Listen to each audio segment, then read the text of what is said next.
Bonjour, bien-aimés dans le Seigneur. Je suis dans la joie de me retrouver encore en face de vous, peuple de Dieu. Ensemble, nous disons que l'honneur et la gloire soient rendus à notre Dieu. Dédions une prière à notre Dieu. L'Éternel, notre Dieu, je veux te dire merci. Te bénir, t'exalter, t'honorer de ce que tu es Dieu, de ce que tu nous as donné cette journée, de ce que tu as mis ton arsenal de guerre pour nous sauvegarder, nous protéger, Seigneur, de ce que tu fais de nous des hommes victorieux devant les épreuves, Seigneur. Merci de nous combler de toute grâce. Aussi que tu bénisses ce moment, le moment que tu nous as donné, le temps de grâce, le temps de la grâce pour partager ta parole avec les autres. Alors, sois avec chacun de nous, sois avec ceux qui m'écoutent, ton peuple, ceci pour l'édification, et que, Seigneur, les âmes qui semblent être perdues reviennent à toi. Encore gloire et honneur à toi, Dieu le Père. Amen. Alors, peuple de Dieu, comme je disais, je suis dans la joie de ce que Dieu m'a compté encore parmi les vivants aujourd'hui. De même, et je pense que vous aussi vous êtes dans la joie de contempler la gloire et la miséricorde de l'Éternel, de constater que Dieu vous a fait grâce aujourd'hui. Alors dans cette joie, dans cette allégresse, nous allons méditer sa parole. Et la parole donc de ce jour, nous la tirons dans l'évangile de Matthieu. Matthieu au chapitre 6, les versets 24 à 34. Et nous lisons au nom de notre Seigneur Jésus-Christ. Nul ne peut servir deux maîtres, car ou il haïra l'un et aimera l'autre, ou il s'attachera à l'un et méprisera l'autre. Vous ne pouvez pas servir Dieu et maman. C'est pourquoi je vous dis, ne vous inquiétez pas pour votre vie, de ce que vous mangerez, ni pour votre corps, de quoi vous serez vêtus. La vie n'est-elle pas plus que la nourriture, et le corps plus que les vêtements? Regardez les oiseaux du ciel. Ils ne sèment ni ne moissonnent, et ils n'amassent rien dans les greniers, et votre Père céleste les nourrit. Ne valez-vous pas beaucoup plus qu'eux? Qui de vous, par ses inquiétudes, peut ajouter une coudée à la durée de sa vie? Et pourquoi vous inquiétez au sujet du vêtement? Considérez comment croissent les lits des champs. Ils ne travaillent ni ne filent. Cependant, je vous dis que Salomon même, dans toute sa gloire, n'a pas été vêtu comme l'un d'eux. Si Dieu revêt ainsi l'herbe des champs qui existe aujourd'hui et que demain sera jeté au four, ne vous vêtira-t-il pas à plus forte raison, gens de peu de foi? Ne vous inquiétez donc point et ne dites pas que mangerons-nous Que boirons-nous? De quoi serons-nous vêtus? Car toutes ces choses, ce sont les païens et qui les recherchent. Votre Père céleste, c'est qu'il sait que vous en avez besoin. Cherchez premièrement le royaume et la justice de Dieu, et toutes ces choses vous seront données par-dessus. Ne vous inquiétez donc pas du lendemain, car le lendemain aura soin de lui-même. À chaque jour suffit sa peine, dit l'Éternel. Amen. Oui, bien-aimé de le Seigneur, c'est l'Éternel Dieu qui vient te parler ce matin. Toi qui es dans les inquiétudes, toi qui es dans l'impasse, toi qui es dans les questionnements. Et ce que tu dois savoir déjà, mon frère, ma soeur, c'est que nous devons savoir qu'on a été créé pour adorer Dieu, le Dieu unique. On a été créé pour adorer Dieu, l'objectif principal. Et dans son amour, dans sa divine puissance, Dieu nous a donné tout ce qui contribue à la vie, tout ce qui nous environne pour nous permettre de vivre. Mais aujourd'hui, si l'Éternel vient nous dire que nul ne peut servir deux maîtres, et ce que nous venons d'écouter, il a encore dit, nul ne peut servir Dieu et maman. Je veux d'abord lever l'équivoque et ne confondons pas le mot maman que nous venons d'écouter, ce qui est écrit dans la parole, et ce que nous venons de lire et écouter, ce n'est pas le nom commun qu'on a trouvé à nos mamans, à nos mères. Non.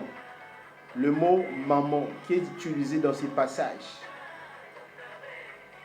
est synonyme et tout ce qui est derrière l'argent, tout ce qui est lié à la richesse. Voilà pourquoi il est comparé comme un Dieu. Car beaucoup fondent leur espérance, leur foi à la richesse de ce monde, à l'argent. Ils ont transformé cela en un Dieu qu'ils adorent, comme a été dans le passé le père de Gédéon, qui avait amassé, qui avait érigé, n'est-ce pas, l'autel de Baal, en qui il croyait. Mais malheureusement, au lieu que ça leur apporte la bénédiction, ça avait apporté la malédiction de la famille. Aussi comme a été le roi de Babylone, qui avait érigé une statuette au centre de la ville, auquel tout le peuple devait aller adorer. Mais il y a eu 3 ans, Meshach, Shadrach et Abednego, qui ont résisté, qui ont désobéi, qui n'ont pas accepté d'aller adorer ces dieux.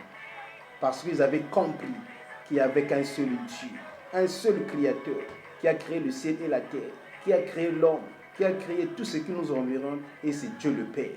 Ils ont refusé, jusqu'à ce que se laisser faire, jeter au feu, un feu ardent. Mais c'est Dieu qui est amour, qui se sauvait toujours des bienfaits de ses enfants, les avait protégés. Le feu ne leur avait pas envahi. Alors mon frère, ma soeur, par rapport aux inquiétudes, par rapport aux insuffisances que tu as aujourd'hui, Dieu te dit, ne te pose pas des questions sur ce que tu dois manger, où tu seras vêtu. Cherche premièrement le royaume et la justice de Dieu, et toutes ces choses te seront données par-dessus. Recherche le royaume et la justice de Dieu, mon frère, et toutes ces choses te seront données par-dessus. Ne te pose pas des questions, car ces choses, ce sont les païens qui les cherchent, les païens. Toi qui crois en Dieu, toi qui crois en Jésus-Christ, il faut avoir de la foi. Fais de telle sorte que ce que tu as entendu dès les commencements demeure en toi. Et si ce que tu as entendu dès les commencements demeure en toi, alors tu demeureras en Jésus-Christ. Tu demeureras en Dieu le Père. Et si tu demeures en Jésus-Christ, tu demeures en Dieu le Père, rien ne va plus te manquer. Rien. Et qu'est-ce que nous avons entendu dès les commencements? C'est justement la parole de Dieu. La parole de Dieu qui nous dit quoi? Qui nous invite à croire à ce Dieu unique, à croire en Jésus-Christ, son Fils unique, lui qui a accepté venir souffrir, mourir à la croix pour ton péché, pour rétablir notre relation qui était comme coupée. Mon frère, ma soeur, le royaume de Dieu, dont Dieu nous demande à chercher, commence par la rémission du péché.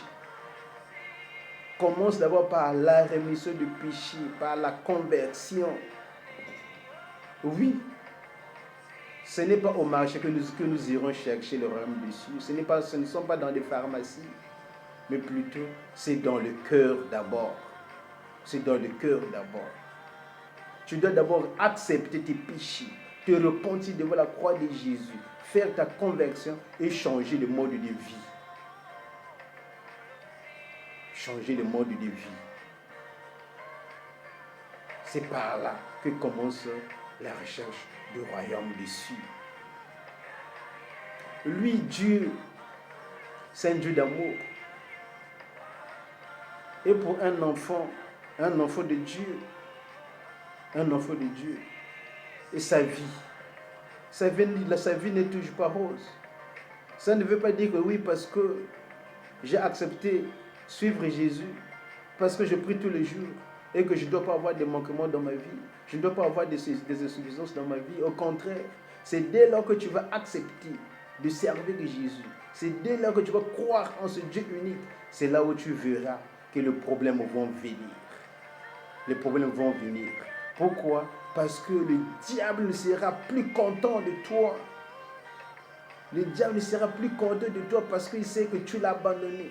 Et tu as fait un choix pour suivre le Seigneur Jésus-Christ. Et c'est là où tu verras que les tentations vont venir. Ceci pour te faire chuter. Mais dès lors que tu as compris, mon frère, tu dois résister. Tu dois résister. La vie d'un enfant de Dieu n'est toujours pas rose, mais Dieu est toujours à nos côtés. D'ailleurs, la parole de Dieu déclare, dans 1 Pierre 5, 10, que le Dieu de toute gloire, qui vous a appelé par Jésus-Christ, à toute sa gloire, après que vous ayez souffert un peu de temps, vous perfectionnera lui-même, vous affermez et vous rendra inébranlable. Dans les souffrances, c'est prévu dans la vie, mon frère, pour un enfant de Dieu. Mais Dieu dit, c'est pour un temps, juste. Ce n'est pas une condamnation, c'est pour un temps. C'est juste pour un petit temps, seulement un petit temps. Mais pour que cela se réalise, il faut que tu sois dans le Seigneur. Il faut que tu aies accepté Jésus-Christ comme ton seul Seigneur et Sauveur. Il faut que tu crois à ce Dieu unique, que tu n'aies pas des regards inquiets quand tu es dans les insuffisances, quand tu es dans la douleur, quand tu es dans les tourments, quand tu es dans la souffrance, quand tu es dans la maladie. Tu ne dois pas avoir des regards à côté ailleurs. Plutôt, tu dois fixer, tu dois te soumettre à Dieu. Tu dois revenir uniquement à lui. Tu dois rester fidèle, attaché à lui. Tu regardes comment tous ceux qui nous ont précédés, comment on vit avec le Seigneur. Oui, mon frère, ma soeur, notre vie est remplie de la promesse. Ou remplie des promesses de Dieu. Remplie des promesses de Dieu. C'est lui qui a dit, je serai avec vous jusqu'à la fin des temps. Quand tu dors, moi, je veille sur toi. Quand tu dors, moi, je veille sur toi, dit l'Éternel. Et il dit encore que ses compassions ne sont pas épuisées. Chaque matin, ses compassions se renouvellent en nous. Voilà la gloire de notre Dieu. Alors, mon frère, ma soeur, faisons le choix, le vrai choix. Ne nous attachons pas à la richesse de ce monde. Ne nous attachons pas, ne restons pas bornés à ce que va nourrir juste le corps. Cherchons plutôt ce qui va nourrir notre âme.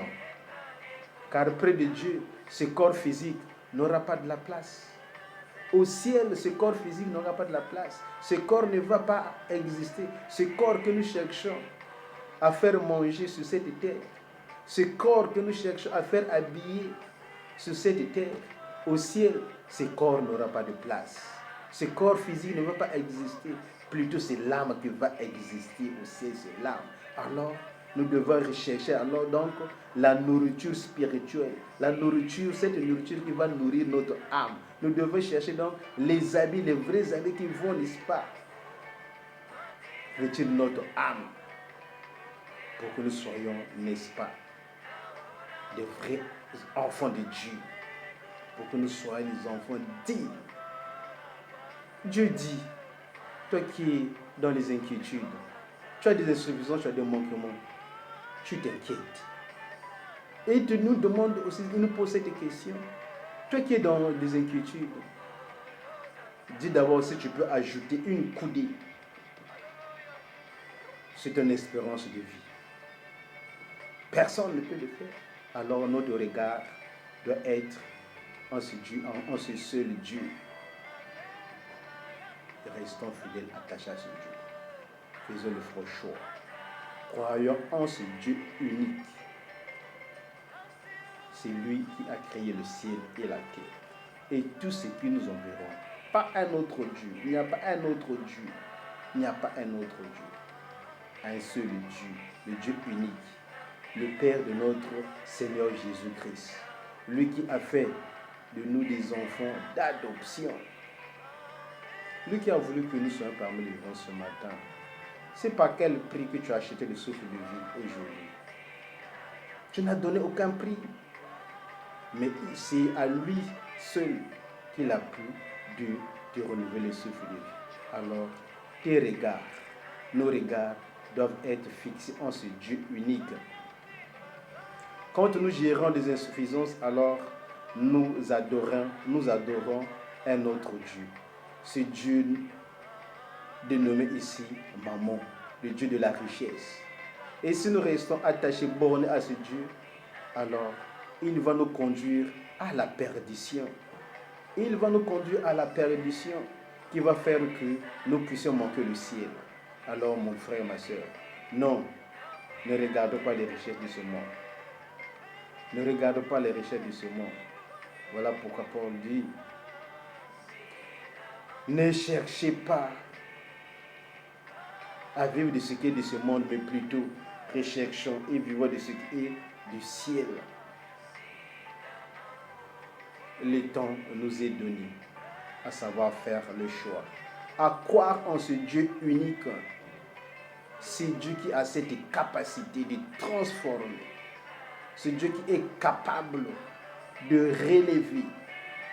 Oh, si notre Seigneur Jésus-Christ, dans sa marche vers Golgotha, n'a pas eu cette grâce de se relever dans les 3 chutes qu'il a eues, alors notre vie sera vaine.